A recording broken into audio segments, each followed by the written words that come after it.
Di talk show hari ini, kita akan mengupas beberapa permasalahan dan khususnya di area sensori motor dan bagaimana area sensori motor ini sebenarnya dapat menunjang area belajar dan sosialisasi anak.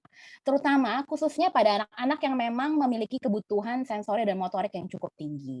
Nah, sebelum kita masuk ke sesi talk show-nya, mari kita bahas sebenarnya apa aja sih permasalahan yang banyak dihadapi di usia prasekolah gitu ya pada anak-anak memang dengan gangguan sensoris dan keterlambatan di area motorik. Nah, masalah belajar utama yang common banget atau yang sangat umum itu adalah pertama, kebanyakan komplain dari guru, kok kosakatanya terbatas ya? Jadi anak-anak kesulitan nih gitu untuk mengungkap apa yang diinginkan ketika setting belajar, termasuk pengaruh juga ke pemahaman instruksi gitu. Jadi kadang sering banget orang tua harus ngulang, terutama untuk pada sesi PJJ atau pembelajaran jarak jauh, sering banget orang tua harus mengulang apa yang disuruhkan guru supaya anak mengerti. Kemudian ada pengetahuan yang terbatas dengan lingkungan di sekitarnya, lalu konsep-konsep akademik kok yang susah banget untuk dipahami oleh anak, terutama udah seperti angka, huruf gitu, atau mungkin ada beberapa yang udah masuk membaca, lalu atensi yang singkat, yang sulit fokus ke guru ketika pelajaran berlangsung. Lalu kemudian di area sosial, masalahnya apa aja sih gitu ya yang cukup common sekarang ini belakangan, kurang percaya diri ketika harus bersosialisasi, kemudian lebih banyak main sendiri, kurang sadar dengan lingkungan sekitarnya, lalu bahasanya yang terbatas untuk komunikasi, sulit banget berkomunikasi secara spontan, atau dia tidak sadar akan ekspresi apa yang ditunjukkan oleh teman-temannya sehingga kurang bisa merespon sesuai dengan anak-anak seusianya.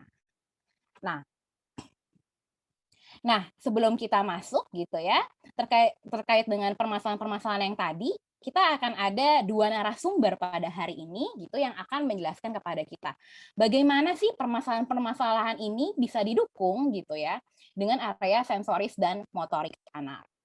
Oke, narasumber kita yang pertama adalah Tante Hani, mungkin beberapa bapak dan ibu sudah tahu dengan Tante Hani. Tante Hani adalah okupasi terapis dari CMC Learning Tree. Ini kurang lebih profil singkat Tante Hani, gitu ya. Beliau mendapatkan pendidikan formal program studi D4 okupasi terapi di Poltekkes Kemenkes Surakarta. Sudah kurang lebih 2 tahun pengalaman ya sampai sekarang. Kemudian setelah itu narasumber kita yang kedua adalah Tante Karisma, nanti akan lebih masuk area motoriknya. Tante Karisma adalah fisioterapis dari CMC Learning Tree. Ini profil singkat dari Tante Karisma. Beliau adalah lulusan Akademi Fisioterapi sama juga dari Poltekkes Kemenkes Surakarta, sudah pengalaman praktek dari tahun 2017 hingga sekarang. Oke. Oke, tanpa memperpanjang waktu lagi, terkait dengan permasalahan-permasalahan yang tadi gitu ya, pasti kan Bapak Ibu bertanya dong, sebenarnya apa sih kaitannya masalah belajar sama area sensoris motorik gitu ya? Karena area belajar itu kan harusnya area kognisi gitu. Kenapa berkaitan sama area sensoris nih gitu. Nah, untuk menjawab pertanyaan tersebut, mari kita undang narasumber pertama kita, Tante Hani dari Okupasi Terapi.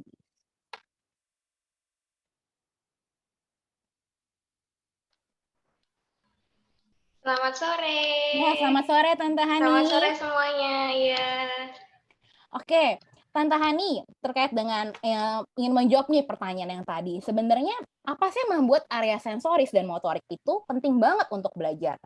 Padahal kan belajar itu sebenarnya area kognisi ya Tante. Kebanyakan orang tua pasti belajar itu kan dari IQ, dari kognisi gitu. Apa kaitannya sama aktivitas sensoris gitu Tante?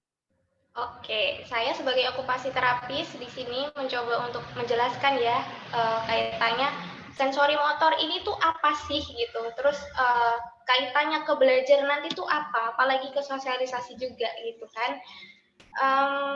Kita masuk dulu di perkembangan kognitif gitu karena perkembangan kognitif ini pasti sangat berperan penting di area belajar gitu kan. Dan di sini sebenarnya ada tahapannya gitu. Kognisi ini ada tahapannya. Kita mulai dari dia lahir yang usianya 0 sampai 2 tahun, itu kita sebut namanya tahap sensori motor. Ini nanti yang akan kita bahas gitu, yang kita bahas lebih lanjut. Kemudian ada tahapannya namanya praoperasional gitu. Ini usia 2 sampai 7 tahun. Di sini mereka banyak melibatkan sudah mulai ke simbol-simbol, udah mulai ke sekolah, sudah mulai ke berpikir logik gitu-gitu.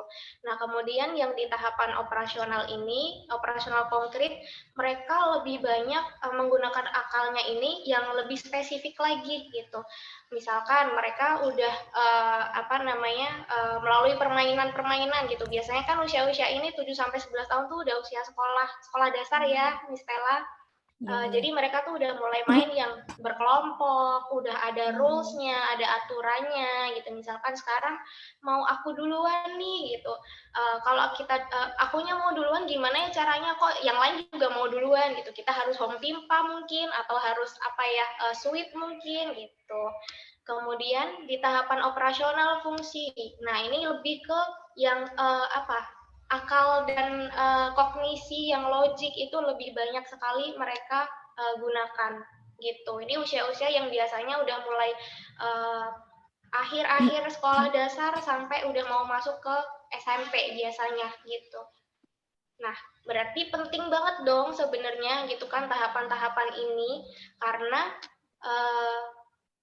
untuk belajar kognitif mereka berangkat dari belajar di sensori motor yang awal gitu. Nah, kita mulai masuk nih di sensori motor. Sensori motor ini tahapan perkembangan kognitif bagi anak-anak yang paling awal tadi yang saya sebutkan gitu ya, sebelum kita ke sekolah SMP yang udah mulai tahu hitung-hitungan lah, matematika yang udah ribet banget gitu kan, yang udah ada rumus-rumusnya. Mereka itu belajar dari nol, yang memang belum tahu konsep, yang memang belum tahu area luar. Makanya mereka belajar melalui sensori motor. Jadi sensori motor ini banyak kaitannya sama pengenalan sama benda-benda, pengenalan sama lingkungan. Itu mereka pure menggunakan sensorinya. Sensori itu kalau kita kenal ya, pakai mata, pakai telinga mendengarkan, pakai tangan mungkin buat meraba-raba ya, teksturnya begini, teksturnya kasar, oh ini dingin, ini halus, ini panas, gitu-gitu. Terus motorik. At least motorik sangat penting karena usia-usia 0 sampai 2 tahunan kita pantau terus ya di situ, mulai yang dia bisa tengkurap-tengkurap, mulai bisa guling-guling, sampai jalan lah, sampai dia bisa lompat, mainnya mungkin engklek yang bisa sampai 2 kaki, 1 kaki, yang begitu-begitu. Makanya kenapa kita sebut tahapannya tahapan sensori motor, karena di tahapan ini mereka banyak sekali melibatkan koordinasi sensori dan juga motorik. Begitu, Miss. Nah, jadinya menarik nih Tante Hani. Jadi kan berarti tadi dari penjelasan Tante Hani kan jatuhnya sebenarnya sensori motor itu fondasi justru untuk level belajar atau level kognitif ya Tante. Berarti kan sebelum anak bisa belajar tadi mungkin ngitung, membaca, lalu nanti yang tahu aturan main sama teman. Ternyata tuh awalnya semua tuh ibaratnya fondasi pertamanya tuh memang aktivitas sensori motorik. Dan tadi Tante Hani bilang tuh sensori motor ini terjadi di optimal di usia 0 sampai 2 tahun. Nah, jadi menarik nih untuk dibahas. Jadi sebenarnya apa sih yang terjadi di usia 0 sampai 2 tahun? Aktivitas sensori motor apa yang ada gitu yang dialami anak sehingga itu kok bisa jadi fondasi yang penting untuk belajar anak seterusnya? Iya, betul sekali, Miss. Jadi tahapan sensori motor ini sebagai fondasi awal-awal kita mengembangkan kognitif gitu. Karena tadi ya, mereka akan belajar mengenai dirinya sendiri dan juga lingkungan luar itu ya melalui tadi input-input sensori, kebutuhan stimulasi area sensori gitu, dan juga melalui motorik gitu. Karena sensori motor ini dari 0 sampai 2 tahun, berarti dia sejak lahir, sejak bayi ini dikeluarkan dari rahim ibu, itu mereka sudah mulai belajar gitu. Meskipun belajarnya bertahap ya, nggak langsung ujuk-ujuk dia udah pinter gitu kan. Nah, di sensori motor ini mereka memang banyak tadi ya melibatkan indera tubuh, sensorinya banyak berfungsi, kemudian melibatkan motorik juga untuk belajar. Nah, memang di sensori motor ini mereka punya tahapan. Jadi tadi di kognitif dia punya tahapan. Di sensori motor ini juga mereka ada tahapannya lagi loh ternyata gitu. Dan di sensori motor ini ada 6 periode tahapannya gitu. Kita masuk di tahapan pertama dulu gitu. Jadi yang tahapan pertama ini karena dia tadi ya baru lahir banget 0 bulan sampai 1 bulan gitu, karena mereka masih masih bayi banget, masih belum tahu apa-apa gitu. Kebanyakan memang masih refleks yang mereka munculkan gerakannya gitu. Terus di sana mereka banyak untuk misalkan nih dikasih susu atau misalkan jari kita dikasih di pinggir-pinggir bibir gitu kan, merekanya langsung merespon untuk mencari. Terus kalau kita udah masukin jari ke mulut atau misalkan dikasih dot gitu, dianya udah langsung ada respon untuk menghisap gitu. Menghisapnya ini dia masih respon refleks ya gitu, tapi belum yang bertujuan gitu.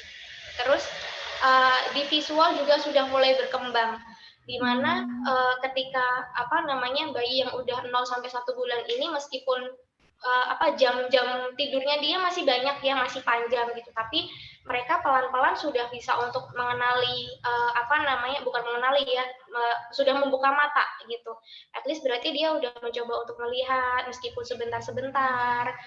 Terus beberapa kali terkadang anak-anak kalau kita susuin gitu ya, kalau bayi-bayi kita susuin gitu kan, ketika kita mendekatkan kepala atau wajah kita ke wajah mereka, itu mereka juga terkadang ada melihat sebentar-sebentar, tapi memang melihatnya belum bertujuan sekali gitu. Karena tadi ya, dia kan baru lahir banget, di dalam itu gelap sekali gitu. Dia belum bisa untuk melihat apa-apa di sana gitu. Nah, baru waktu lahir gitu dia keluar baru deh buka matanya pelan-pelan. Makanya kenapa di sini visual itu mulai berkembang gitu, mulai muncul gitu. Dan tadi ya yang saya katakan, gerakan yang bertujuan, gerakan yang meniru, misalkan kalau aku mau haus mau minum susu dia pegang, itu belum muncul memang gitu. Kalau dia haus ya memang masih bantuan dari kita gitu, kasih susu dianya langsung responnya refleks ngenyot gitu, ngedot langsung menghisap gitu. Kemudian lanjut lagi yang kedua, ini tahapan yang kedua, ini tahapan-tahapan kebiasaan. Biasanya muncul di usia 1-4 bulan. Nah, di usia 1-4 bulan ini kan kalau udah mulai masuk ke 4 bulanan ya, mereka udah mulai yang tengkurap, udah mulai yang naikin kepala gitu-gitu ya. Terus visual yang tadinya dia merem-melek gitu belum bermakna, sekarang dia udah melihat yang memang tapi jarak pandang penglihatannya pun memang masih terbatas, belum jauh seperti kita melihat secara normal seperti ini gitu ya. Paling tidak ya kira-kira 30 sentimeteran dia bisa melihat dengan jelas gitu. Nah, di sini mereka mulai membentuk kebiasaan awal. Seperti apa sih kebiasaan awal itu? Misalkan dia mendengar ada suara, kita kasih nih kerincing-kerincing gitu kan, ada kecerekan gitu, mainan yang ada bunyinya. Dia akan mencoba mencari gitu, dia noleh set gitu, menoleh terus dia lihat. Nah, kebiasaan-kebiasaan ini terbentuk karena adanya tadi stimulus dari sensori ya, sensorinya dari telinga, terus dari mata tadi gitu, terus kemudian tangan. Usia-usia ini 4 bulan kan sudah mulai fungsional tangannya untuk menggenggam gitu-gitu. Misalkan kita yang dulunya mungkin kita kasih telapak tangannya dikasih jari begini, dia refleks ya dulu kalau yang 0 bulan sampai 1 bulan refleks langsung menggenggam kenceng banget gitu. Nah, yang sekarang dia udah tahu nih kita kasih mainan cicik-cicik gitu, dia udah mulai yang pakai 2 tangan digenggam terus masukin mulut yang begitu-begitu. Nah, memang di sini karena dia udah mulai pegang, terus dia udah mulai melihat, kadang mungkin dia udah mulai masukin ke mulut, artinya pengenalan konsep terhadap benda ini udah mulai muncul gitu. Karena fungsi sensoris yang dari tadi ya, tangan, mata, mulut itu dia ngerasain teksturnya seperti apa, itu mulai sudah muncul gitu. Jadi mereka mulai belajar nih konsep-konsep bendanya gitu. Terus lanjut lagi di sini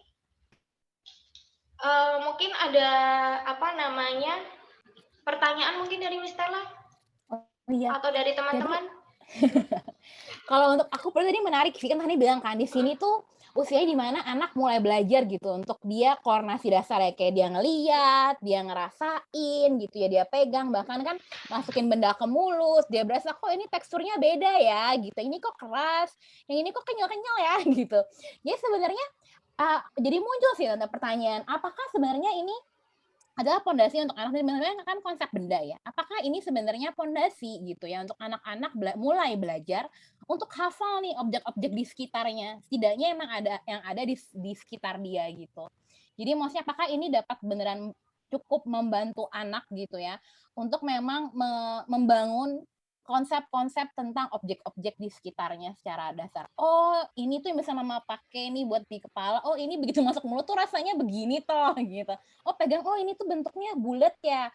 Oh, ini bentuknya ada sikunya ya gitu, yang kayak gitu. Apakah ini beneran, maksudnya apakah dia jadi lebih mudah untuk belajar objek-objek di sekitarnya ketika anak-anak ini memang pegang langsung gitu, dibandingkan hanya dengan kartu. Atau ini kan tahu ya banyak orang tua yang kayak umur segini udah pokoknya dicicir aja pakai kartu gitu kan, biar bisa. Jadi sebenarnya apakah jangan-jangan instead of kartu, anak-anak sebenarnya di usia ini lebih bagus untuk belajar dengan tadi touching, ngeliat, masukin ke mulut mungkin. Apakah kayak gitu, Tante?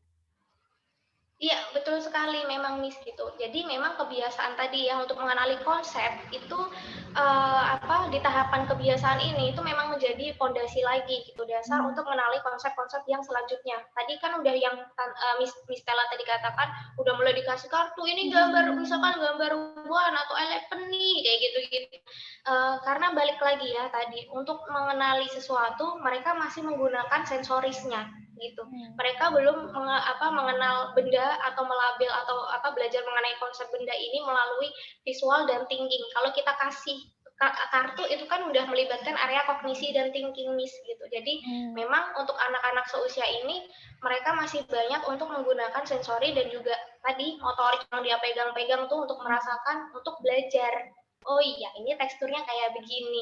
Misalkan dikasih ngasih lihat gajah-gajahan gitu ya, ya kita kasih miniaturnya gitu. Miniatur kan biasanya ada ya, entah boneka mungkin gitu. Oh iya, bentuknya gajah tuh gini, ada hidungnya tuh yang panjang, terus badannya gede tuh, dia dipegangnya gini kalau pakai boneka kayak gitu-gitu belajarnya.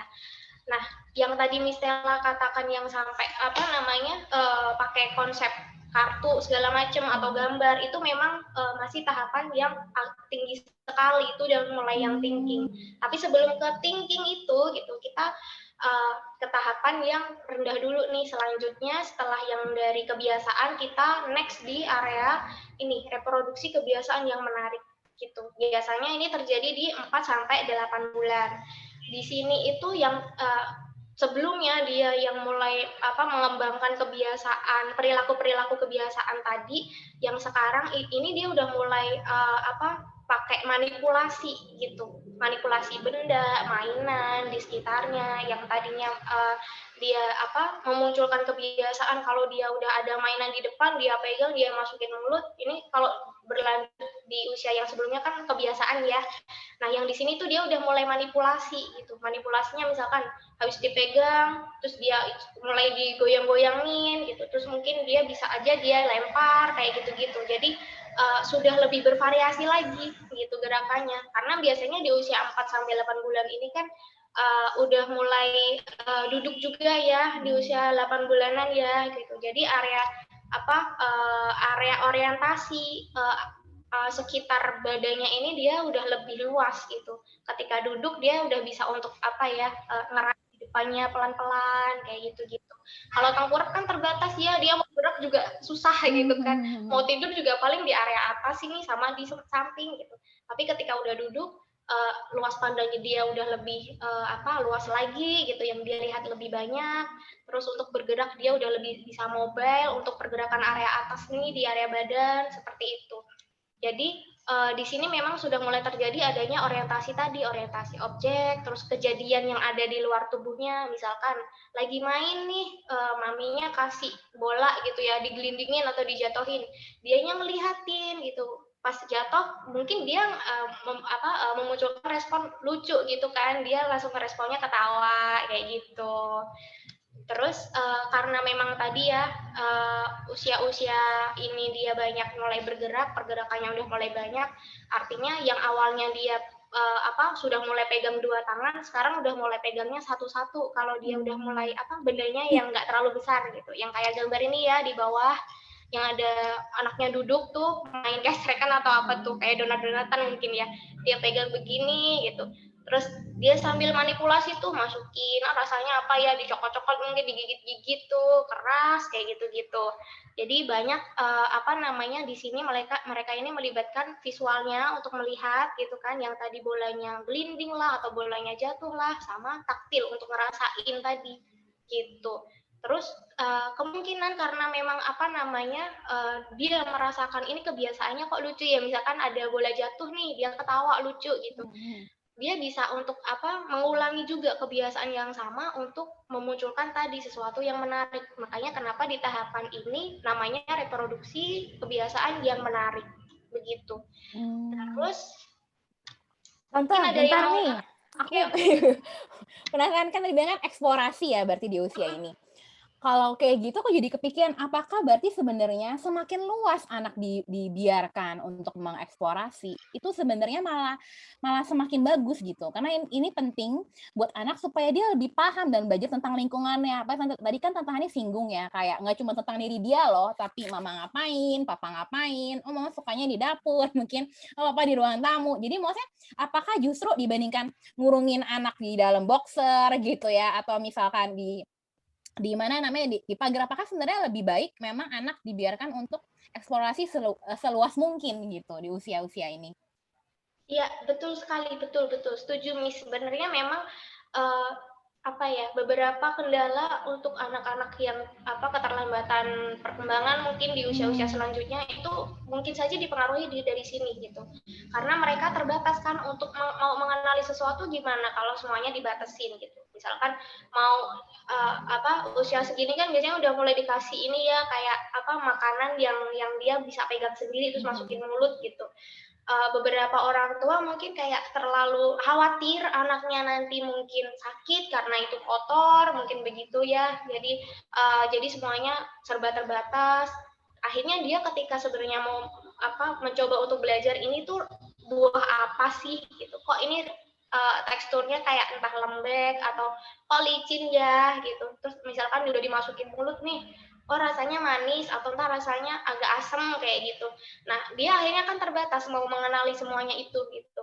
Jadi makanya apa namanya eksplorasi di area sini sangat penting memang gitu. Cuman kendalanya balik lagi di sana ya, beberapa orang tua sangat mengkhawatirkan akan apa namanya ketika anaknya kayak sembarangan cuma comot gitu. Tapi sih saya memang selalu menyarankan untuk orang tua yang apa namanya anaknya terapi sama saya gitu, ya it's okay Bu, nggak apa-apa gitu. Maksudnya kita tetap kasih dia eksplorasi, tapi kita fasilitasin. Entah misalkan sebelum dia kita kasih makanan kita cuci tangan dulu, Hmm. terus habis makan ya udah dia kasih fasilitasi untuk makan sendiri, tapi setelah itu dibersihkan, cuci tangan lagi sama-sama kayak gitu. Jadi sebenarnya Tante Hani untuk anak-anak yang memang memiliki masalah gitu ya di area sensoris atau keterlambatan di area motorik gitu, sebenarnya ini nggak harus apa, bukan berarti, oh ya udah lewat usia 8 bulan ya udah selesai, sebenarnya nggak juga ya Tante. Berarti itu maksudnya masih eksplorasi itu masih bisa diberikan terus-menerus sampai mungkin mereka usia prasekolah gitu ya, untuk kemandiriannya berarti itu masih bisa untuk dikoreksi gitu ya Tante Hani? Iya iya iya, betul sekali Miss, betul gitu. Jadi misalkan di usia yang sebelumnya tadi ya, yang di usia sini eksplorasinya masih terbatas nih, Mhm. udah terlanjur nih kita batasin, kita terlalu khawatir, jadinya dia eksplorasinya kurang gitu. Terus misalkan yang dulunya nggak boleh nyentuh rumput, nggak boleh nyentuh pasir, nggak boleh nyentuh apa yang kotor gitu. Akhirnya dia kalau misalkan kena kena yang kotor dikit dia langsung jijik gitu, langsung gak mau gitu, langsung nangis gitu kan. Nah itu kita sebenarnya masih bisa dikoreksi di usia yang selanjutnya. Kita kasih lagi stimulasi yang sesuai sama usia yang ini nih, yang di Mmm. reproduksi kebiasaan ini, Oke gitu. oke, Tante. Kemudian kita lanjut lagi nih ya, yang di tahapan selanjutnya, di 8 sampai 12 bulan. Di sini udah mulai 1 tahun, jadi mulai yang awalnya ada kebiasaan-kebiasaan tadi, sekarang udah dikembangkan ke perilaku yang lebih bertujuan gitu. Misalkan apa namanya, mami lagi apa masak atau entah lagi naruh sesuatu benda di atas meja gitu. Nah dia udah mulai melihat, oh iya mami bawa apa ya, kayak gitu. Dia ngeliatin, ngamatin, aku pengen ke sana gitu. Maksudnya aku pengen coba ambil gitu. Nah, itu dia sudah mulai yang ngambil, semuanya itu perilakunya udah bertujuan, bukan kebiasaan lagi gitu. Terus misalkan lagi makan gitu, makanya yang memang sudah yang makan bertujuan, bukan yang makan karena kebiasaan yang sebelumnya lagi gitu. Karena di usia-usia ini kan udah mulai yang tadi membentuk sesuatu, udah mulai tahu sesuatu yang artinya permanensi ini yang sesuatu yang ajak, yang tetap gitu. Misalkan kita main sembunyi-sembunyi mainan bola gitu, awalnya dia lihat nih ada bola di depan gitu, terus kemudian maminya sengaja diumpetin di belakang set gitu, terus dia coba nyari karena kan awalnya dia ngamatin ya gitu, terus dia nyari nyari di mana ya, terus ya tara kayak gitu maminya, nah dia langsung ketawa, dianya langsung seneng kayak gitu-gitu. Artinya tadi ya, untuk sesuatu konsep-konsep yang mulai ke arah abstrak sedikit, sekarang udah mulai muncul sedikit-sedikit gitu.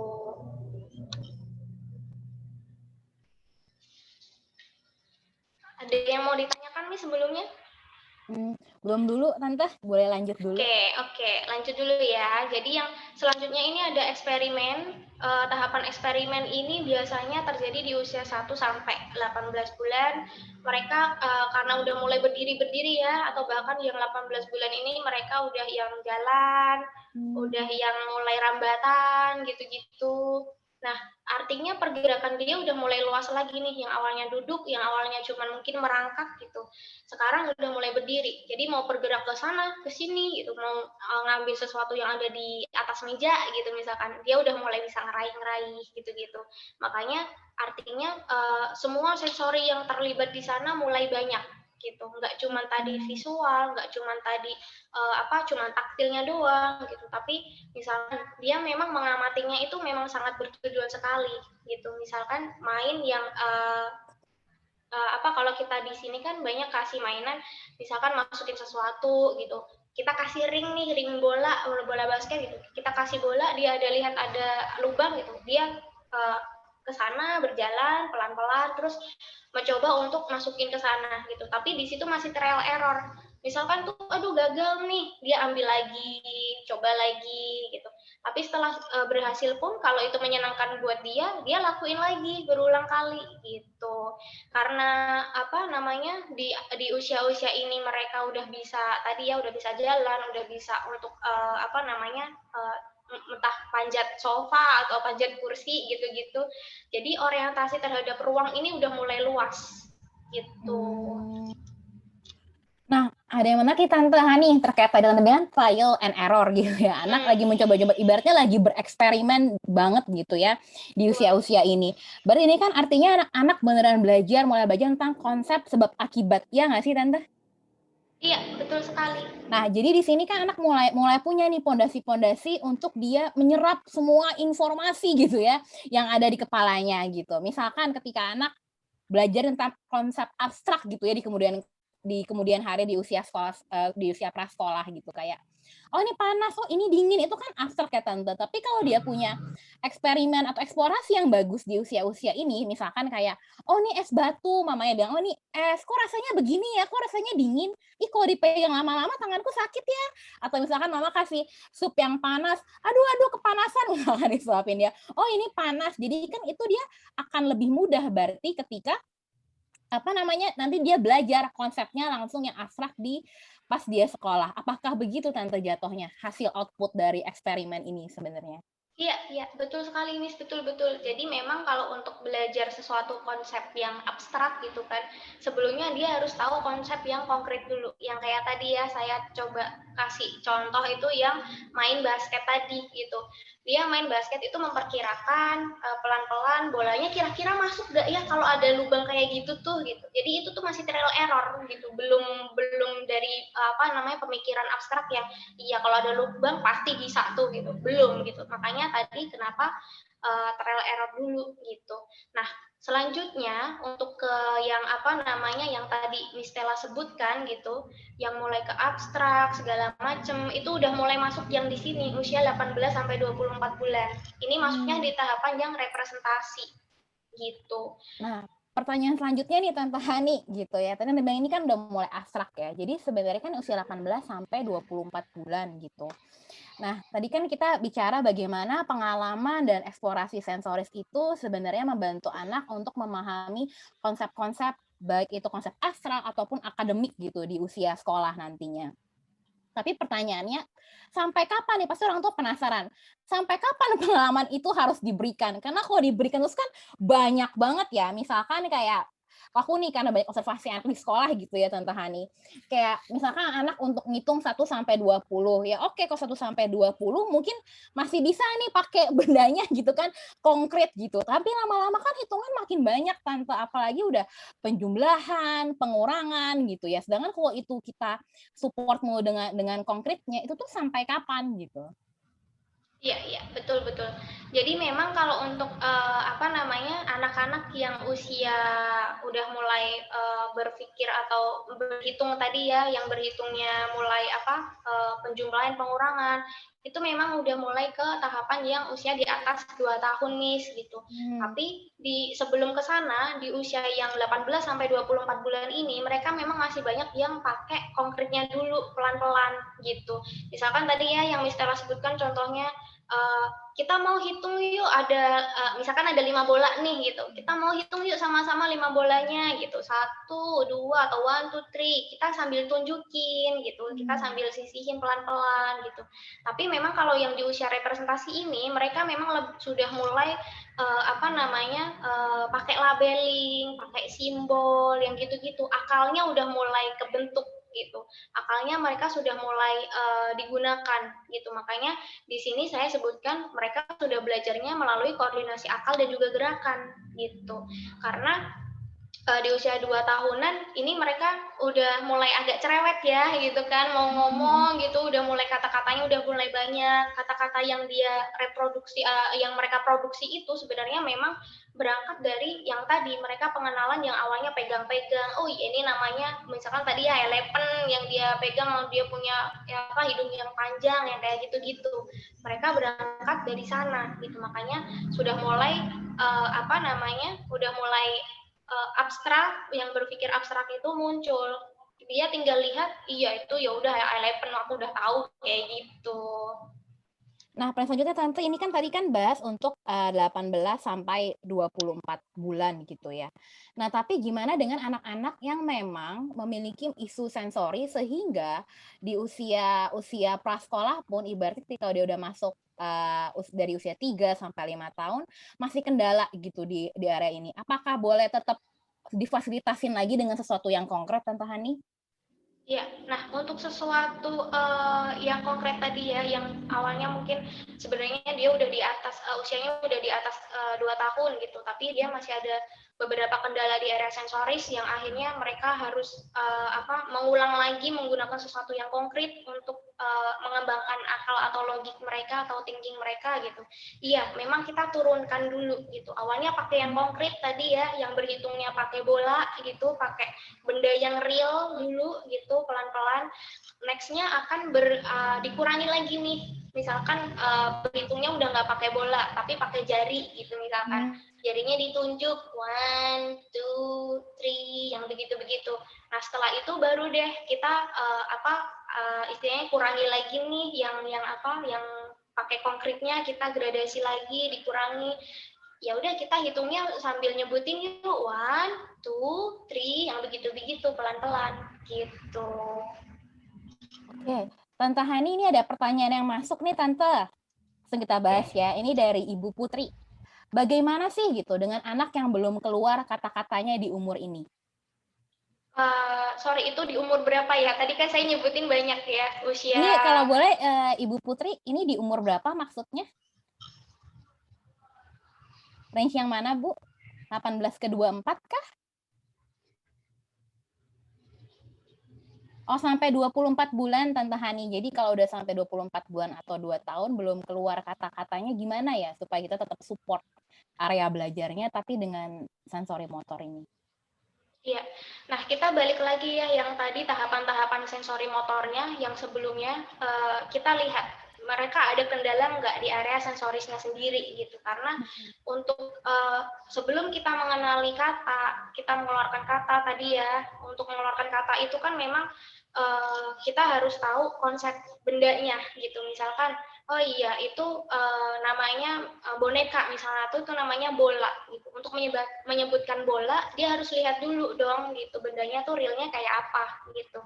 Nah sebelum dia melihat mungkin oh iya mungkin kayaknya atensinya nggak ini, atensinya kurang mungkin gitu, terus dia sukanya melihat yang lain gitu, karena tadi kan ternyata visualnya dia kurang bisa fiksasi gitu. Akhirnya dia untuk dikasih tahu ini namanya bola, dia nggak aware gitu. Jadi kita harus lihat lagi kendala di sensorisnya ada enggak gitu.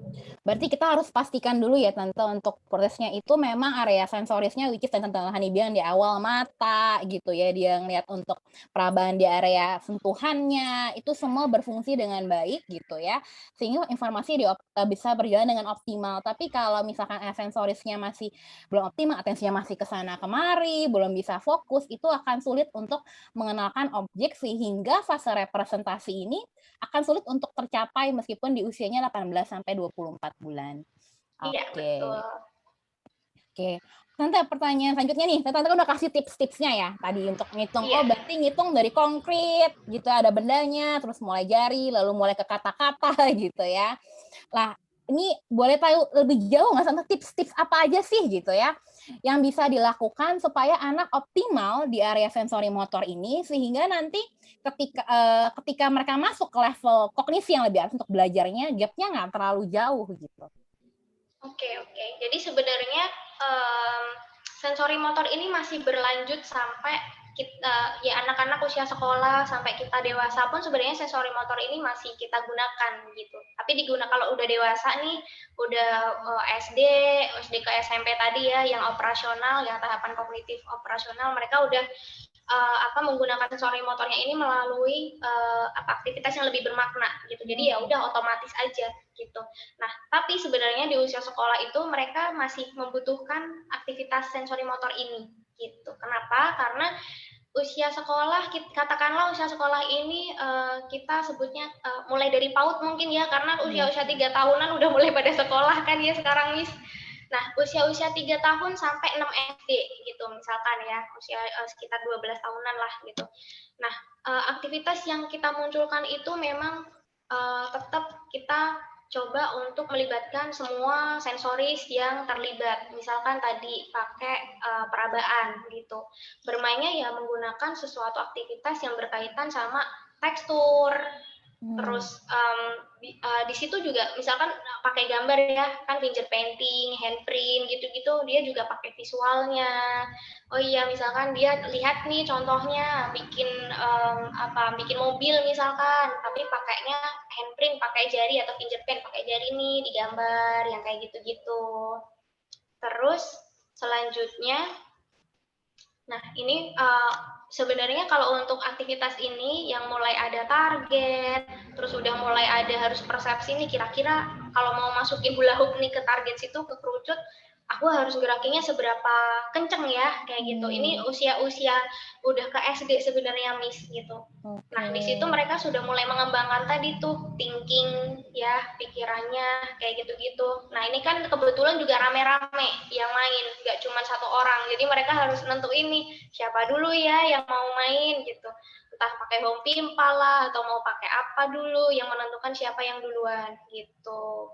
Terus kemudian, nah ini biasanya saya dulu ngalamin sih ya main engklek nih di waktu SD gitu.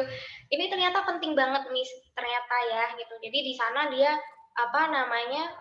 banyak melibatkan input sensorisnya melalui ya dia ngelihat mata gitu kan, di kotak mana aku harus berpijak. Terus badan ini ya area kaki ini kira-kira aku kalau lompat harus seberapa jauh kayak gitu-gitu. Jadi mereka mulai banyak menggunakan persepsi, banyak menggunakan apa namanya, akal pikiran yang seperti itu. Terus selain itu juga kan ini udah ada lompatnya satu kaki juga kan. Kalau udah kotaknya satu, oh iya harusnya satu kaki. Kalau kotaknya dua, dia pijaknya dua kaki gitu kan. Nah kalau mulai satu kaki ke dua kaki ke satu kaki, itu mulai ada koordinasi yang gitu-gitu. Koordinasi itu untuk apa juga tuh kalau udah mulai satu kaki, melibatkan keseimbangan yang seperti itu. Hmm. Nah, kalau yang di sini kan ada ini nih, ada angka-angkanya juga tuh di kotak-kotaknya. Jadi mereka juga bisa sambil belajar. Kalau kita mau misalkan lempar dadunya ada angka nih. Oh iya, angkanya ternyata angka 2. Jadi dia harus lompat sampai ke nomor 2, misalkan gitu. Oke, berarti Kemudian ini sorry Tante aku potong. Berarti ini oke. sebenarnya koordinasi motorik yang tadi Tante Hani jelaskan, kalau aku bayangin ya ketika langsung pas belajar ya, ini kan berarti anak kan bagi nih ya atensinya gitu. Oh, udah pegang batu lempar itu angka berapa, aku harus lihat, aku harus lompat ke sana, satu sisi aku harus jaga keseimbangan. Ibaratnya berarti ketika belajar aku bayangkan di ruang kelas, ada guru ngomong, temen yang ngomong, anak harus tahu dia fokus ke gurunya, ada yang nanti ada bunyi orang jualan depan sekolah mungkin, tapi dia tetap harus fokus, terus dari papan tulis ke buku. Apakah memang itu ada hubungannya, Tante? Aktivitas-aktivitas sensori motor sama kegiatan belajar mengajar di sekolah tadi? Iya, iya. Ya, sebenarnya memang cukup ngaruh, Miss, gitu. Karena kenapa? Tadi ya usia-usia sekolah yang tadi saya katakan kita sebut aja mulai dari 3 tahun sampai ke 12 tahunan itu uh, mereka banyak menggunakan apa namanya pergerakan tubuh untuk belajar gitu, untuk tadi mempersepsikan sesuatu, untuk apa namanya memenuhi kebutuhan pergerakan dia. Karena di usia sekolah mulai SD yang 1 tahun sampai ke 4-5 tahunan mereka banyak yang menyukai aktivitas-aktivitas fisik gitu. Misalkan yang di sini ya yang saya tadi yang ini saya udah munculkan nih ada permainan basket gitu-gitu. Dan di permainan basket ini pun kan apa udah mulai grup gitu meskipun mungkin dribblenya nggak terlalu banyak gitu, kebanyakan mereka masih bawa gitu kan. Tapi seenggaknya di situ sosialisasinya juga udah mulai muncul gitu kan. Nah, apa namanya? Kalau di usia sekolah mungkin mereka lebih cenderung banyak menggunakan aktivitas olahraga gitu yang udah mulai kompetitif, yang udah tahu siapa yang menang, siapa yang kalah, yang seperti itu. Oke, Dan oke. kalau misalkan kebutuhan pergerakannya udah terpenuhi nih gitu, berarti kalau ibaratkan kita kebutuhan kita itu kayak cangkir gitu. Kalau cangkirnya segini gitu, kita kasih melalui aktivitas sensori motornya sampai penuh. Kalau udah penuh kan udah cukup. Jadi kalau sudah cukup kita udah bisa untuk pay attention gitu. Jadi kita udah siap untuk tadi belajar, fokus, ya gitu-gitu, Miss. Oke, jadi sebenarnya kalau boleh aku rangkum ya Tante Hani, jadi meskipun sebenarnya sensori motor itu periodenya tuh di 0 sampai 2 tahun pertama kehidupan gitu ya, optimalnya itu di usia itu gitu ya, tapi sebenarnya itu masih bisa kita kerjakan, terutama untuk anak-anak yang memiliki isu sensori gitu ya. Jadi itu sebenarnya masih bisa dioptimalkan meskipun udah lewat nih di usia 2 tahunnya gitu ya. Dan ternyata area sensori motor itu benar-benar menunjang area belajar banget gitu. Karena di periode-periode ini anak mengeksplor lingkungannya gitu ya sebanyak-banyaknya, semua informasi masuk di dia sehingga kelak nanti ketika dia belajar itu buat dia tinggal gampang tuh ngambil apa konsep-konsepnya ketika di sekolah gitu ya Tante. Iya. Lalu bahkan tadi aku bilang mungkin untuk usia-usia sekolah bahkan sampai SD sekalipun gitu ya, untuk anak-anak memiliki kebutuhan sensoris yang lebih tinggi, sebenarnya aktivitas sensori motor ini bisa dilakukan gitu ya, supaya at least bisa bantu anak untuk duduk diem, dan Tante Hani bilang pay attention ke guru di kelas, meskipun banyak distraksi, karena kebutuhan sensorisnya sudah terpenuhi gitu ya Tante Hani ya. Iya, betul sekali, Miss. Wah, oke, thank you Tante Hani buat sharingnya. Nah, Sama-sama. Nah, tadi Bapak Ibu sudah dibahas cukup banyak untuk area sensoris gitu ya, untuk area belajar ini gitu. Tapi area motoriknya baru disinggung sedikit gitu. Nah, jadi yuk sekarang kita cari tahu bagaimana sih masalah di area motorik ini bisa ngaruh ke area belajar. Karena yang kita tahu kan masalah motorik ya udah olahraga aja, apakah anak bisa nih di pelajaran olahraga atau fisikalnya gitu ya. Tapi ternyata ini cukup ngaruh loh ke area belajar dan area sosialnya. Nah, jadi yuk kita tanya ke Tante Karisma lebih lanjut nih untuk area motorik. Halo Selamat sore Nela, Tante Karisma. selamat sore semuanya. Nah, Tante Karisma, terkait dengan tadi kita bahas permasalahan area belajar gitu ya, lalu area sosial, lalu tadi Tante Hani sudah kasih jelasin kurang lebih gimana area sensoris mempengaruhi area belajar. Aku pengen tahu nih, penasaran gitu. Karena area motorik itu kan ya ibaratnya area motorik sendiri, area kognisi sendiri, area sosial tuh beda aspek lagi Tante. Jadi gimana sih gitu? Kok bisa gitu area motorik ini ngaruh, dan area motorik ini sebenarnya sebelumnya tuh ada area-area apa aja sih Tante? Gitu, yang untuk dukung belajar. Iya, baik Nisa. Yang mau saya bahas hari ini tuh sebenarnya adalah di area yang banyak lower extremity-nya. Cuman untuk tubuh-tubuh yang terlibat, untuk area sensori motor sendiri, yang tadi sensori banyak dibahas oleh Tante Hani, sebenarnya ada upper extremity, trunk, sama lower extremity, misalnya. Oke, berarti 3 area ini sebenarnya yang nunjang ya Tante. Upper extremity berarti anggota gerak bagian atas dari pinggang ke atas, lalu trunk gitu ya, lalu kemudian lower extremity. Tapi untuk upper extremity dan trunk extremity ini kan udah pernah dibahas ya Tante di webinar talk show kita sebelumnya ya. Jadi mungkin nanti untuk orang tua yang belum sempat lihat webinarnya, bisa lihat di chat box untuk di linknya, admin kita kasih linknya sekarang gitu ya di chat box kalau orang tua belum sempat ngelihat, boleh di copy tapi nontonnya ntar aja nih gitu. Tunggu kita selesai yang sesi kali ini. Jadi nanti kalau mau tahu langsung lihat di chat box-nya ada link untuk kita bahas upper extremity sama terang yang kemarin. Oke, Tante Karisma, cuma untuk lower extremity ini kan belum ya gitu. Boleh jelasin nggak sih lower extremity ini apa sih Tante? Kayaknya bahasanya masih asing banget gitu. Iya, oke. Aku akan bahas lebih jelas nih untuk lower extremity yang sebelumnya.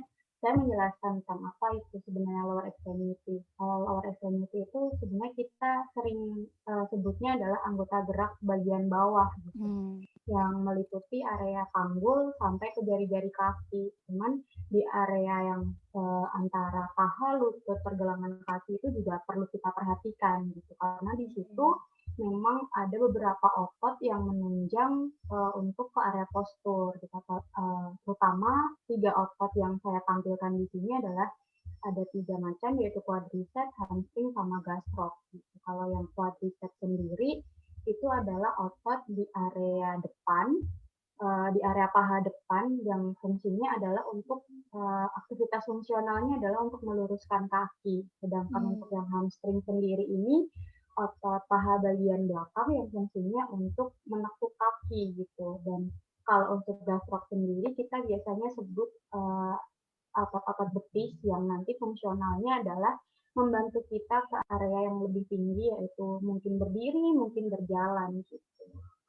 Terus di lower extremity sendiri ini ada tahapannya misalnya yang saya akan jelaskan. Ya, boleh Tante. Tahapan perkembangan di lower extremity kita tidak lepas dari yang aspek 2 area tadi, yang upper sama trunk. Karena tahapan perkembangan anak sendiri atau manusia sendiri itu kita sebutnya adalah cephalocaudal dan proximodistal. Kalau cephalocaudal sendiri itu artinya adalah perkembangan manusia itu diawali dari area atas, dari kepala, berangsur-angsur berproses hingga area kaki itu berfungsi gitu. Bukan maksudnya berfungsinya terakhir, tapi perkembangan dari anak itu dari lahir sampai dia bisa berdiri itu ada prosesnya, dan yang berkembang pertama kali memang di area kepala, tangan berangsur ke kaki gitu. Kalaupun ada lagi istilahnya adalah proximodistal, dan proximodistal itu artinya adalah dari pangkal yang pertama kali berkembang, habis itu baru ke ujung. Makanya kenapa motorik kasar itu sangat mempengaruhi anak untuk melakukan aktivitas motorik halus gitu. Jadi yang berkembang pertama kali adalah memang otot-otot besar, yang otot-otot di bagian pangkal tubuh kita yang nyambung di area badan kita gitu. Yang pertama adalah tahapannya, yang pertama itu semua anggota gerak itu masih menumpuk semua. Jadi antara tangan, perut, kaki itu kayak bayi lahir itu kan masih menumpuk semua nih gitu. Terus berangsur-angsur kepala mulai terangkat, habis itu tangan mulai menumpu, tapi numpunya masih di lengan bawah di area siku. Gitu. Terus naik lagi seiring usianya, mulai tuh ada perpindahan berat badan di area lutut dan ke tangan. Jadi kayak fungsionalnya adalah kita kayak persiapan untuk merangkak. Kita sebutnya adalah ongkong-ongkong. Jadi dari lutut pindah ke tangan, lutut pindah ke tangan. Habis itu kita naik lagi nih seiring usianya berkembang gitu. Dia mulai bisa berdiri tapi belum stabil, di mana dia belajar perpindahan berat badan ke arah kanan dan ke arah kiri. Dan ketika dia bisa berdiri pun dia masih perlu bantuan dari orang sekitarnya ataupun benda-benda yang ada di sekitarnya untuk dia pegangan. Karena konsepnya adalah dia baru mempelajari perpindahan berat badan itu belum ke segala arah. Gitu. Tahapan ke selanjutnya, kaki ini mulai stabil nih, tapi tumpuannya masih lebar. Kayak misalnya anak baru pertama kali jalan tuh tangannya misalnya masih kompensasi ke samping lebar kayak membentangkan tangan gitu lebih ke situ. Terus naik lagi seiring dia ada pengalaman tadi tidak terlepas dari sensorisnya gitu yang mempengaruhi area motorisnya di mana eksekusi di situ ada gitu. Kelenturan di area panggul itu mulai terbentuk. Jadi panggul itu kayak misalnya ada pergerakan ke arah kanan, ke arah kiri, habis itu ada yang memutar juga gitu, bukan cuman depan belakang. Jadi di situ mulai ada pergerakan yang lebih mobile kayak misalnya dia udah bisa berlari dengan cepat ataupun dia udah bisa berjalan tanpa terjatuh lebih ke situ. Lanjut lagi ke kestabilan dan perpindahan berat badannya tuh udah mulai stabil, habis itu dia udah bisa melawan gravitasi gitu. Jadi tadi yang awalnya perpindahannya cuma di kanan kiri, sekarang dia bisa menstabilkan badannya ke depan belakang, bukan hanya ke kanan kiri tapi udah ke segala arah dan melawan gravitasi. Contoh fungsionalnya adalah ketika kita naik turun tangga. Kalau naik kan kita agak lebih kalau misalnya otot kaki itu tidak stabil, otomatis kita bakalan jatuh ke bawah gitu otomatis. Apalagi kalau misalnya kita turun di tangga juga bakalan lebih susah ketika kita belum bisa untuk merasakan perpindahan berat badan ke depan dan ke belakang. Gitu. Terus yang tahapan ke-8 ini kita udah mulai lebih seimbang lagi. Yang awalnya tadi stabil, kita udah mulai ke seimbang, dimana kita bisa melakukan aktivitas yang lebih tinggi tingkatannya, kayak kita mengangkat satu kaki, terus yang tadi Tante Hani sebutin sejalan dengan kayak aktivitas Sunda Manda gitu, dimana kita bisa lompat satu kaki ke arah depan, habis itu kita mungkin bisa angkat satu kaki dengan durasi yang lebih lama, jadi kan perpindahan berat badan itu udah lebih banyak gitu. Dan naik lagi ke tingkatan yang ke-9 ini udah mulai muncul banyak gerakan koordinasi. Jadi bukan fokus di kaki ataupun fokus di tangan, tapi udah mulai fokusnya dua area gitu. Entah itu dari kaki ke tangan ataupun dari kaki ke area perut gitu. Kalau misalnya kayak kita mau main bola basket nih, yang bekerja bukan cuma area kaki aja, tapi udah ke koordinasi antara visual, sensoris lagi kan ya. Visual habis itu sama tangan juga bergerak. Dimana ketika kita dribble bola, kaki juga ikut bergerak dan tangan juga harus memperhatikan bola itu tertangkap lagi atau tidak begitu. Nah, Tante Karisma, tadi kan Tante jelasin tentang perkembangan lower extremity gitu. Jadi sebenarnya kalau aku boleh persingkat tuh lower extremity sebenarnya itu adalah kekuatan anggota gerak kita gitu ya dari area panggul ke bawah gitu ya, which is tadi area kaki kita, di mana semakin itu stabil, semakin itu kuat, eksplorasi anak tuh semakin luas berarti otomatis gitu ya Tante. Nah, tapi apa sih Tante kaitannya sama area belajar sama sosialisasi? Oke, nah ini akan saya jelaskan lebih lanjut nih. Jadi apa sih itu pentingnya lower extremity untuk area belajar dan sosialisasi gitu. Sebenarnya semua area yang kita ada di tubuh kita ini penting untuk mendukung area sensoris yang dijelaskan Tante Hani tadi. Cuman karena upper dan perang sudah pernah dijelaskan di webinar sebelumnya, makanya saya kali ini cuma menjelaskan yang lower extremity yang belajar dan sosialisasinya. Yang pertama adalah pentingnya lower extremity sebagai area kestabilan dan support aktivitas anggota gerak atas. Yang dimaksud di sini adalah support area kaki ini untuk mendukung area di area tangan, kayak misalnya menulis, habis itu menggunting, habis itu mungkin aktivitas olahraga yang butuh lempar tangkap bola ataupun baseball seperti itu kan, di mana ketika lower extremity ini belum berkembang dengan baik gitu ya, area-area atas ini juga bakalan lebih susah untuk mengeksekusi informasi apa yang dia lihat, apa yang dia dengar gitu. Dan contohnya saja nih, saya kasih satu contoh kayak persiapan bola bermain basket, yang dimana dari sesuai tahapan usianya, dimana ketika 4 bulan ini mungkin ketika anak dikasih bola, dia hanya sekedar untuk mengamati, oh ini bola mungkin warnanya cerah nih, oh warnanya merah, warnanya orange, kuning gitu. Jadi hanya sekedar mengamati, tapi ketika bola itu menggelinding dan menjauh dari dia bakalan hilang gitu, hilang fokusnya dan memilih benda yang lebih dekat di area dia. Gitu. Jadi fokusnya belum panjang seiring dengan lapang pandangnya dia yang tadi disebutkan Tante Hani juga, lapang pandangnya baru sekitar 30 cm gitu. Jadi memang karena di area kakinya juga masih menumpu semua dan di usia 4 bulan kan kita baru bisa untuk angkat kepala nih, mungkin 60 sampai 90 derajat ya, jadi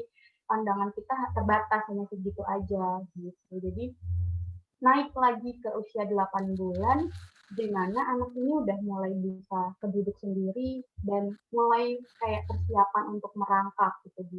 Dan ketika dia dikasih bola, dia bisa mengamati tadi, habis itu mencoba meraih bola yang ada di dekat dia ambil, habis itu ketika bolanya itu menggelinding, dia bisa mengikuti lagi tuh arah bolanya tadi menggelinding ke arah mana ya gitu. Tapi karena eksekusi dari kakinya tadi belum bisa untuk dia mengejar tadi. Mungkin ada beberapa anak yang udah bisa untuk merangkak gitu, tapi merangkaknya pun karena seiring dengan pandangan visualnya yang udah berkembang, bisa jadi juga dia akan terdistract ke permainan lain gitu. Itu naik lagi ke 12 bulan, di mana tadi yang disensoris adalah mulai muncul perilaku yang bertujuan gitu, yang Tante Han sebutin tadi. Jadi kayak misalnya udah ada bola nih, dengan tidak sengaja mungkin bolanya kelempar, habis itu kok bolanya bisa mengeluarkan suara ya ketika bola itu memantul ke lantai gitu. Dan dari situ mulai terjadi kayak dia merasa senang, oh lingkungan aku menyoraki aku loh dengan tepuk tangan, dengan ekspresi yang happy, oh aku coba ulangin lagi lah gitu. Cuman lemparan bolanya itu masih ke segala arah dan mungkin juga dia baru merasakan tekstur-tekstur, oh bolanya ini halus, oh ini bolanya ini kasar. Dan ketika naik lagi ke usia 18 bulan, mama mencoba untuk sini lempar ke mama, oh sini lempar ke papa gitu. Dia mulai bisa mengarahkan bola itu ke target gitu. Dan ke targetnya itu kan seiring dengan pandangan dia yang lebih luas dan tadi ada targeting ke arah mama ataupun area papa gitu. Ketika mama kasih feedback, dia akan lebih senang ketika dia berhasil untuk menangkap ataupun mama berhasil untuk menangkap bola yang dia lempar lagi gitu. Lalu lanjut lagi ke tahapan yang lebih tinggi di usia 36 bulan atau sekitar atau di usia 3 tahun.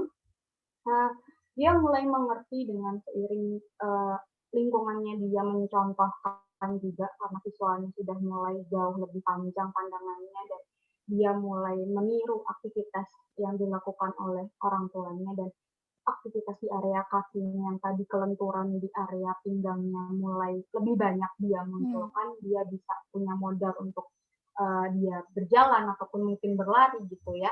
Ketika bola itu menggelinding, dia bakalan mengejar bola itu, dan ketika orang tua itu mencoba memantulkan, dia mencoba juga untuk memantulkan. Ketika bola itu terlepas dari dia bakalan lari lagi dan dia bakalan mencoba berulang kali seperti itu. Dan untuk mendukung di usia selanjutnya, dia mulai mengerti, oh ternyata bola itu bisa di-dribble. Setelah di-dribble, bola itu bisa dilempar ke target loh gitu. Jadi targetnya sekarang lebih tepat gitu. Misalnya tadi ada ring di sebelah, ada ring di pojok, atau ada ember di pojok. Aku coba gitu dribble. Oh, mama papa juga mencontohkan seperti itu karena dia sudah punya modal yang lari tadi dan keseimbangan dia di area berjalan dan berlari sudah cukup stabil gitu. Di area tangannya mulai muncul koordinasi, banyak-banyak gerakan koordinasi. Oh, aku dribble bolanya kok jalan ya, berarti aku harus mengikuti bola itu agar bola itu tidak terlepas dari aku gitu. Oh, ternyata targetnya ada di depan nih. Oke, sekarang aku dribble, habis itu sudah mau hampir sampai ke target, ya udah aku lempar gitu, karena kita sudah punya modal untuk bergerak sesuai dengan kontraksi tadi di area otot-otot, area pinggangnya dia, area kakinya dia, yang mendukung di area koordinasi anggota gerak atasnya begitu. Oh, nah Tante Karisma, aku jadi muncul pertanyaan nih. Tadi kan 5 di usia 5 tahun atau 60 bulan ya. Tante Iya. Karisma, bahas tentang anak udah harus tahu matanya fokus ke target, dia udah ngedribble sampai lihat bola, lihat target, terus dia lempar persis ke sana gitu ya. Aku jadi ada pertanyaan nih, kalau kayak gitu ada kaitannya nggak sih Tante? Karena banyak nih ya, terutama lagi, pembelajaran jarak jauh ya, kayak gitu, anaknya tuh nggak tahan lama duduknya, terus itu tadi soal target nih ya. Matanya tuh kayak kemana-mana, susah banget untuk ngelihat orang tuanya sampai harus lihat lihat bolak-balik. Padahal mungkin usianya udah 5 tahun Tante, tapi kok atensinya masih singkat banget ya gitu, untuk memperhatikan ketika di sekolah, lalu misalkan kaitan dengan dribble tangan atau mungkin dia harus ngelihat ke gurunya, terus dia harus nulis, tapi nulisnya jadinya nggak tahan lama. Nah, kayak gitu sebenarnya emang ada kaitannya nggak sih Tante? Jangan-jangan nih ya, anak-anak yang seperti itu sebenarnya anggota gerak bagian bawahnya dari pinggang ke bawah atau lower extremity-nya jangan-jangan sebenarnya belum terlalu optimal perkembangannya. Oke, iya nih untuk kalau PJJ sendiri sebenarnya targetnya sama kayak bola tadi. Mungkin bola tadi adalah targetnya kering. Kalau untuk PJJ kita targetnya adalah ke laptop gitu. Karena kita melihat guru itu berbicara, guru itu menerangkan, mungkin ada teman-teman yang saling berdiskusi begitu ya.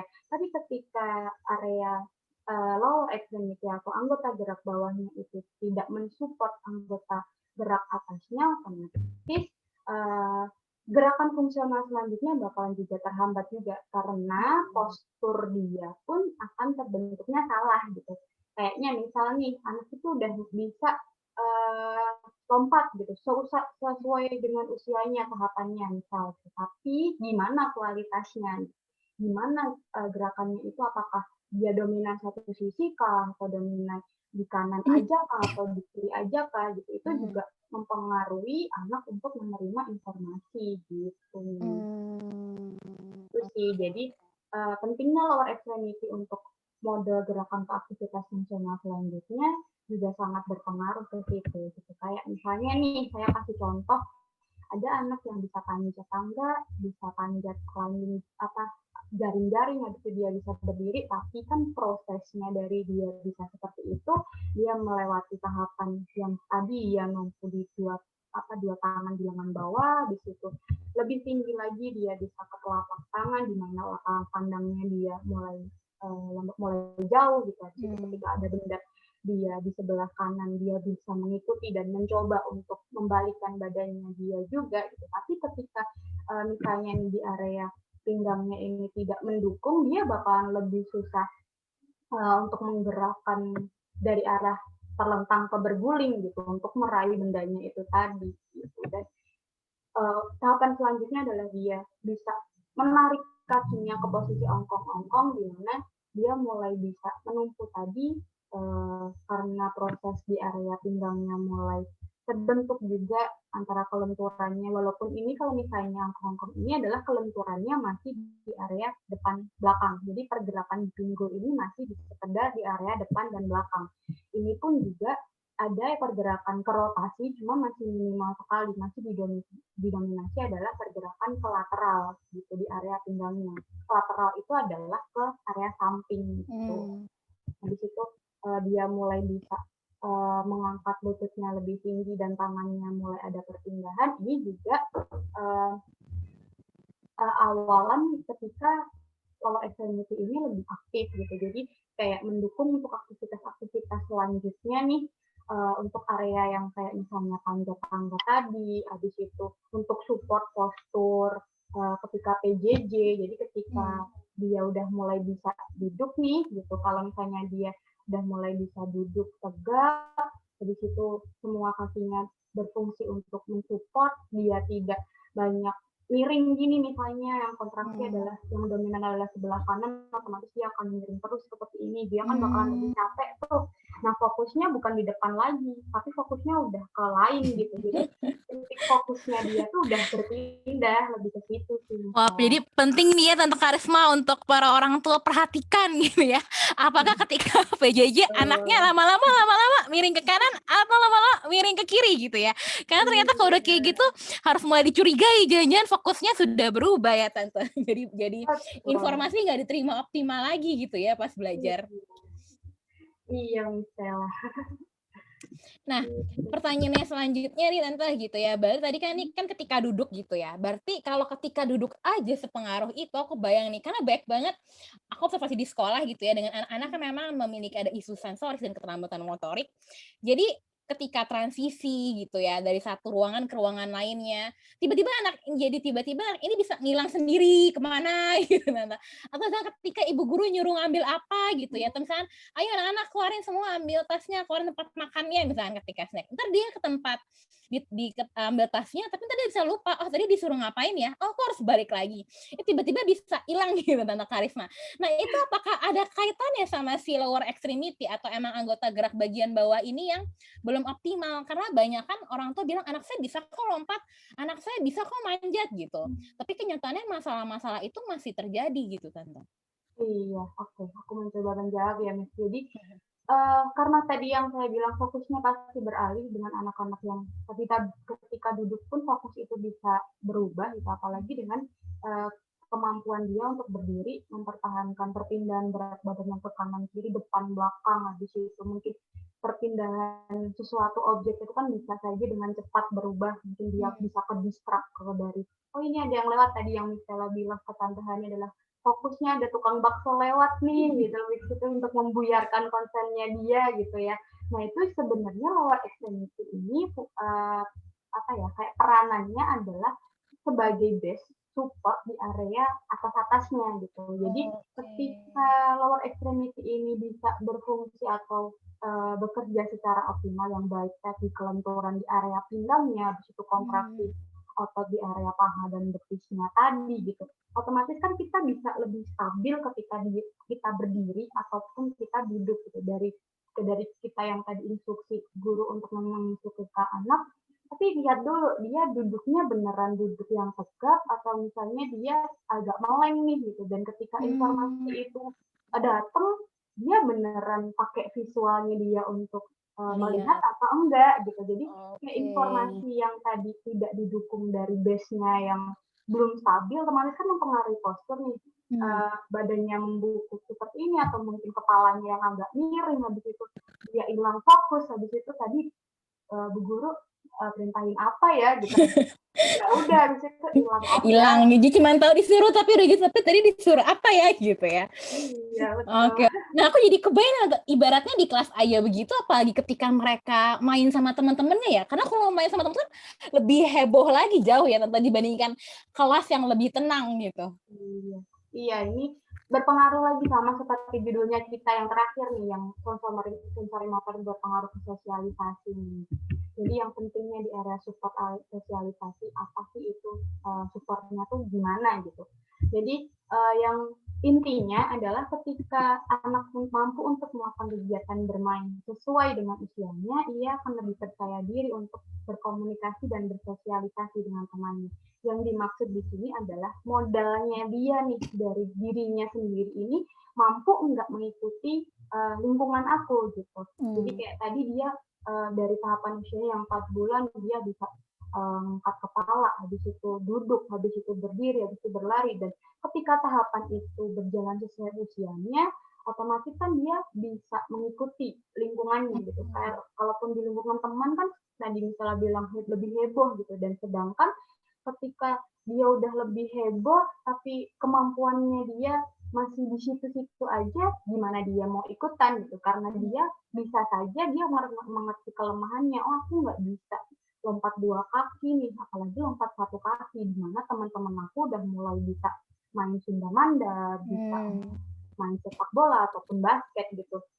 Jadi ketika lower extremity itu belum bisa mendukung ke arah sana gitu, biasanya dia karena oh temanku ini udah lebih cepat ya dari aku gitu. Misalnya ada bola basket nih, kalau basket kan nggak mungkin bolanya kita diemin gitu, habis itu teman kita nggak ngerebut gitu ya. Pasti kan ada teman kita yang merebut, habis itu dibawa lari tuh bola gitu. Tapi kalau ketika kita tidak punya modal lari untuk mengejar bola itu, ya balik lagi kita bakalan menarik diri, oh temen aku lebih cepat, ya udah aku main yang lain aja deh gitu, yang aku lebih kuasai, yang aku lebih apa ya, lebih lebih bisa aku mainin di sini gitu. Kalau teman aku paling nanti aku juga kalah gitu. Jadi kayak tingkat kepercayaan dirinya dia terhadap lingkungannya pun juga bakalan lebih turun gitu, kalaupun lower extremity-nya tidak mendukung tadi misalnya.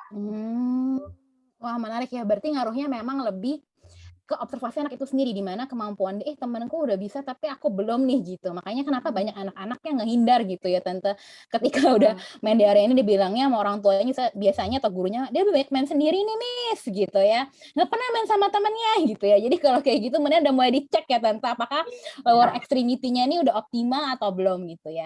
Nah kalau gitu apa dong Tante yang harus dilakukan di ini nih, apalagi lagi musim pandemi seperti ini, kira-kira aktivitas yang bisa dilakukan di rumah supaya lower extremity-nya ini bisa lebih optimal. Jadi nanti ketika mereka balik lagi ke sesi belajar di sekolah, terutama yang banyak banget area sosialnya dan area belajarnya lebih tinggi tuntutannya, gap-nya nggak terlalu jauh banget gitu. Kira-kira ada nggak Tante tips-tips nih, apa aja yang harus dilakukan?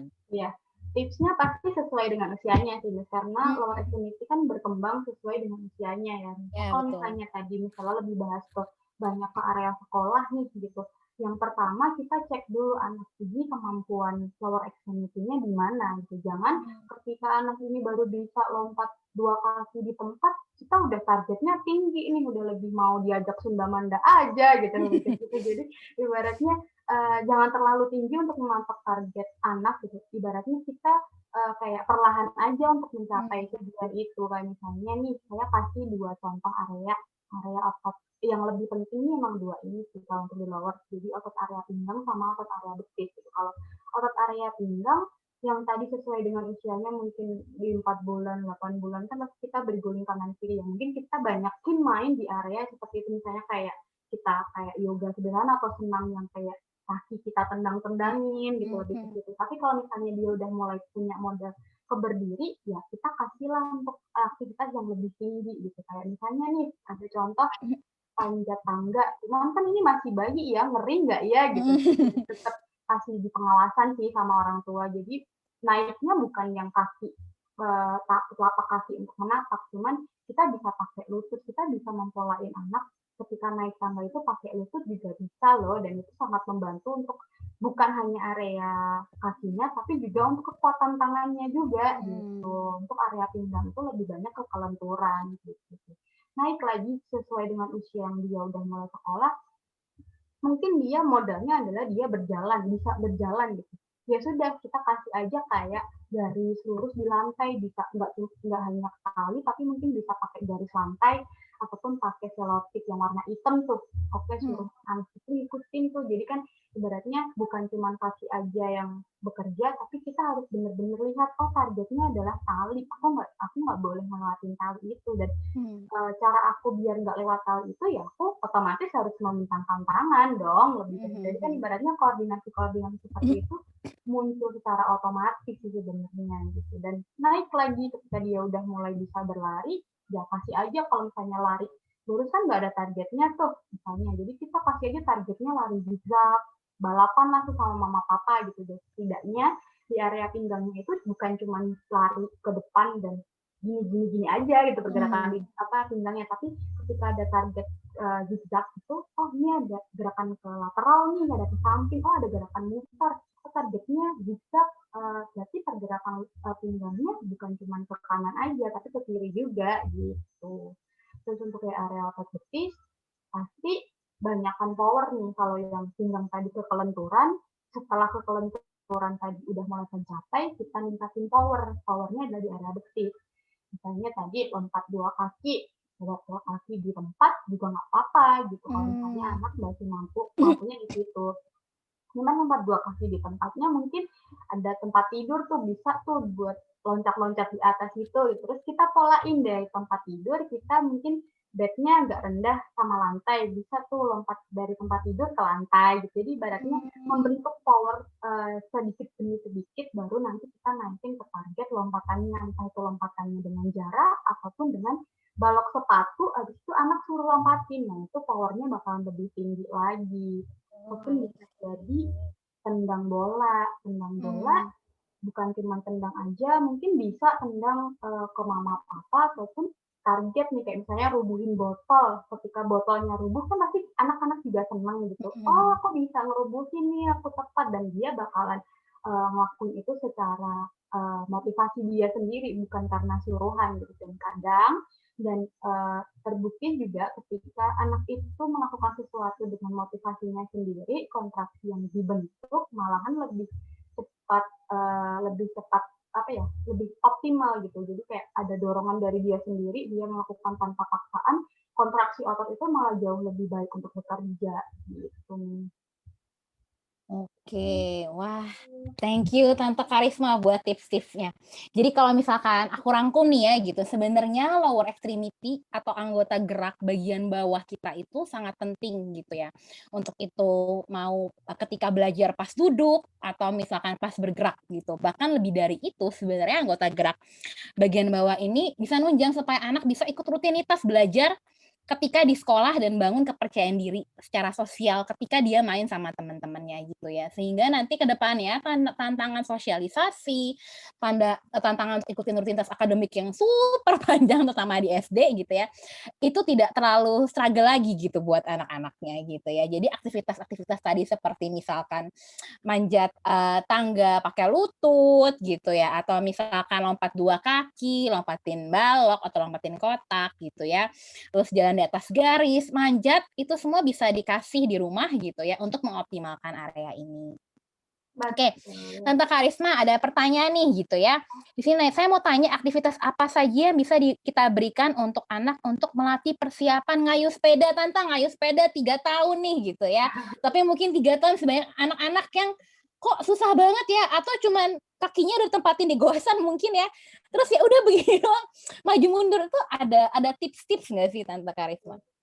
Kalau tipsnya sih biasanya kalau saya untuk menyampaikan ke orang tua, pasti yang pertama mungkin kayak cek lagi tuh pinggangnya tuh kaku apa enggak. Kalau misalnya kaku, coba kita kasih senam-senam sederhana kayak tadi kicking dan gerakan kayak mengayuh sepeda dengan kita pegang nih di area kakinya, di situ kita tekuk ke arah perut, kita kasih perut, tapi dengan bergantian. Jadi apakah di situ ada kekakuan atau tidak gitu. Cek lagi kelenturan di area pinggangnya seperti apa gitu. Kalau misalnya udah ke situ aktivitas yang bisa dilakukan, misalnya tadi bisa pakai lompat 2 kaki dulu, cuman lompat 2 kakinya divariasiin, mungkin lompat katak dulu nih. Kalau lompat katak kan dari dia nekuk, habis itu dia harus loncat gitu, jadi ada pergerakan dia dari menekuk kaki, habis itu membentangkan kaki ke depan. Dan kalau misalnya anak-anak dengan mengayuh sepeda seperti itu kan ada gerakan yang menekuk lurus, dan koordinasi lagi, balik ke koordinasi lagi. Mungkin bisa pakai yang bisa dicobain dulu sepedanya. Di situ kalau misalnya anak belum bisa menggoes, dan mungkin anaknya tuh disuruh untuk ya udah kakinya dulu di pedal gitu. Habis itu kita dorong tuh sepedanya dan mulai terbentuk kan itu kaki pola seperti itu. Dan nanti kalaupun misalnya kan anak ketika udah bisa main sepeda bisa diinstruksiin kan ya, jadi ibaratnya oke, coba sekali, kalau sekali kita perlu apresiasi nih untuk anak-anak, bisa gitu, walaupun cuma sekali tapi setidaknya anak itu termotivasi untuk mengulang gerakan tadi gitu. Walaupun belum, ya udah kita dorong dulu tapi perlahan, jadi sekalian mempolakan anak untuk gerakan yang kayak mengayuh sepeda itu tadi gitu. Oke. Wah, thank you Tante. Berarti ibaratnya kita buat dulu pattern-nya kita yang kasih ya. Oh, pakai ngayuh tuh begini, giniin kakinya biar lama-lama otomatis itu terpola gitu ya. Tante Karisma, aku punya pertanyaan menarik nih. Karena kan banyak anak-anak yang tadi aku bilang kan sama PJJ itu susah banget untuk duduk Tante gitu. Jadi ataupun ketika duduk tuh lama-lama merosot gitu ya Tante. Atau misalkan lama-lama ke kiri gitu. Tante ada tips nggak sih maksudnya untuk area duduk ini gitu ya supaya lower extremity-nya tuh tersupport dengan optimal gitu ya. Pola seperti apa yang harus kita kasih? Mungkin bangkunya kah, mejanya kah, atau situasi ruangan kah, atau seperti apa sih gitu ya yang harus kita fasilitasin, yang harus kita pastikan supaya anak duduknya lebih mudah gitu. Jadi ibaratnya kompensasi atau struggle dia tuh nggak terlalu banyak ketika dia duduk. Iya sih, itu sekarang juga jadi perhatian khusus sih di masa pandemi ini kan banyak banget PJJ dan di mana anak itu dituntut untuk duduk lama dan fokus melihat layar gitu. Tapi ketika yang pertama adalah pasti bangkunya itu harus ergonomis, maksudnya harus nyaman, di mana harus disesuaikan sama tinggi mejanya, jangan terlalu mejanya terlalu rendah tapi kursinya terlalu tinggi ataupun sebaliknya gitu. Jadi sebisa mungkin misalnya nih mejanya setinggi dada dia, berarti kursinya adalah ya kira-kira sejengkal lah dari tinggi mejanya itu jaraknya gitu. Jadi ibaratnya dia tidak terlalu mendongak ataupun tidak terlalu turun gitu. Dan kalaupun misalnya pakainya meja yang tinggi habis itu kursi yang tinggi pula kayak meja makan nih misalnya nggak ada meja lain gitu ya, bisa saja kita pakai bangku yang bisa biasanya buat nyuci baju tuh yang bangku Yang dingklik gitu ya. Ya dingklik ya. Iya. Gitu kita support di area telapak kakinya, jadi kakinya itu nggak ngambang gitu sih. Terus habis itu untuk aktivitas selanjutnya mungkin karena PJJ kan biasanya lama tuh, tapi kan ada jedanya tuh di sesi akan lanjut selanjutnya gitu kan, ada restnya.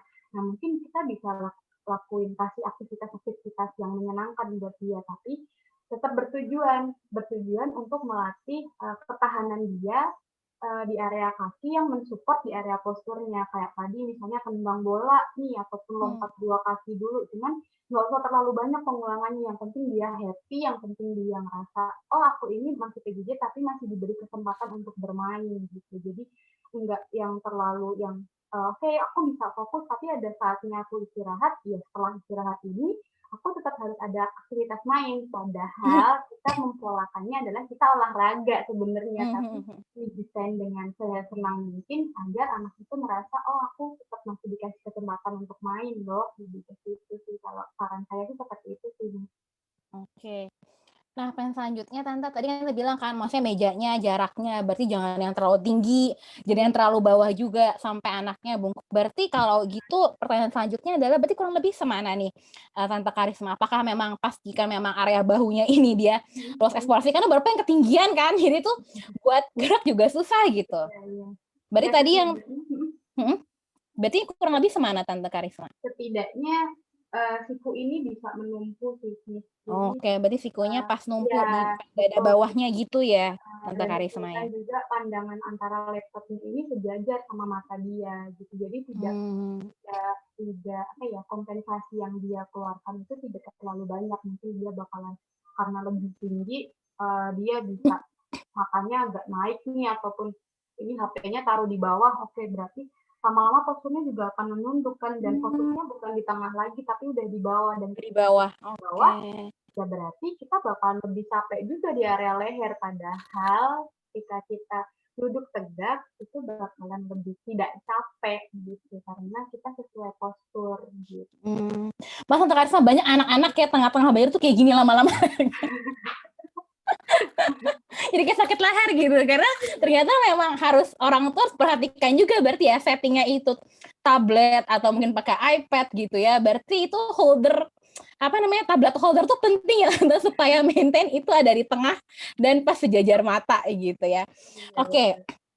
Pertanyaan terakhir nih Tante Karisma gitu ya. Gimana dengan anak-anak yang karena ada mungkin orang tua yang provide bangku atau meja, tapi mungkin ada beberapa yang anak-anak bajunya justru di bawah Tante. Itu oke nggak sih buat belajar pakai meja bawah dan duduk di lantai kayak gitu? Oke. Kalau di bawah selama mejanya itu mengikuti ukuran yang tadi setinggi dadanya dia dan laptopnya sejajar dengan mata dia, saran saya adalah mungkin alasnya yang untuk duduk itu mungkin dikasih bantalan kecil ataupun posisi duduknya dia yang agak dirubah dan diusahakan tidak menyender di tembok gitu. Jadi badannya dia tetap bisa tegak, walaupun misalnya nih kalau misalnya dia terpaksa untuk bersender di tembok, diusahakan kan kalau misalnya duduk, kadang kalau kita merosot di belakang pinggangnya ada cekungan antara tembok sama badan kita kan ya. Nah itu bisa diganjal pakai bantal gitu. Jadi ibaratnya badan itu tetap tersupport di garis lurus, tegak, habis itu fokus matanya adalah di laptop.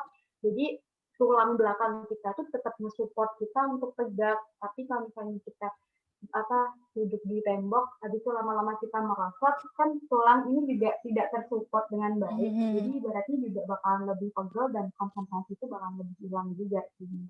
Oke, berarti disarankan untuk area panggungnya itu dikasih ganjelan, either itu bantal kayak guling kecil atau mungkin handuk gitu, bisa nggak tuh kayak gulungan handuk buat di belakangnya?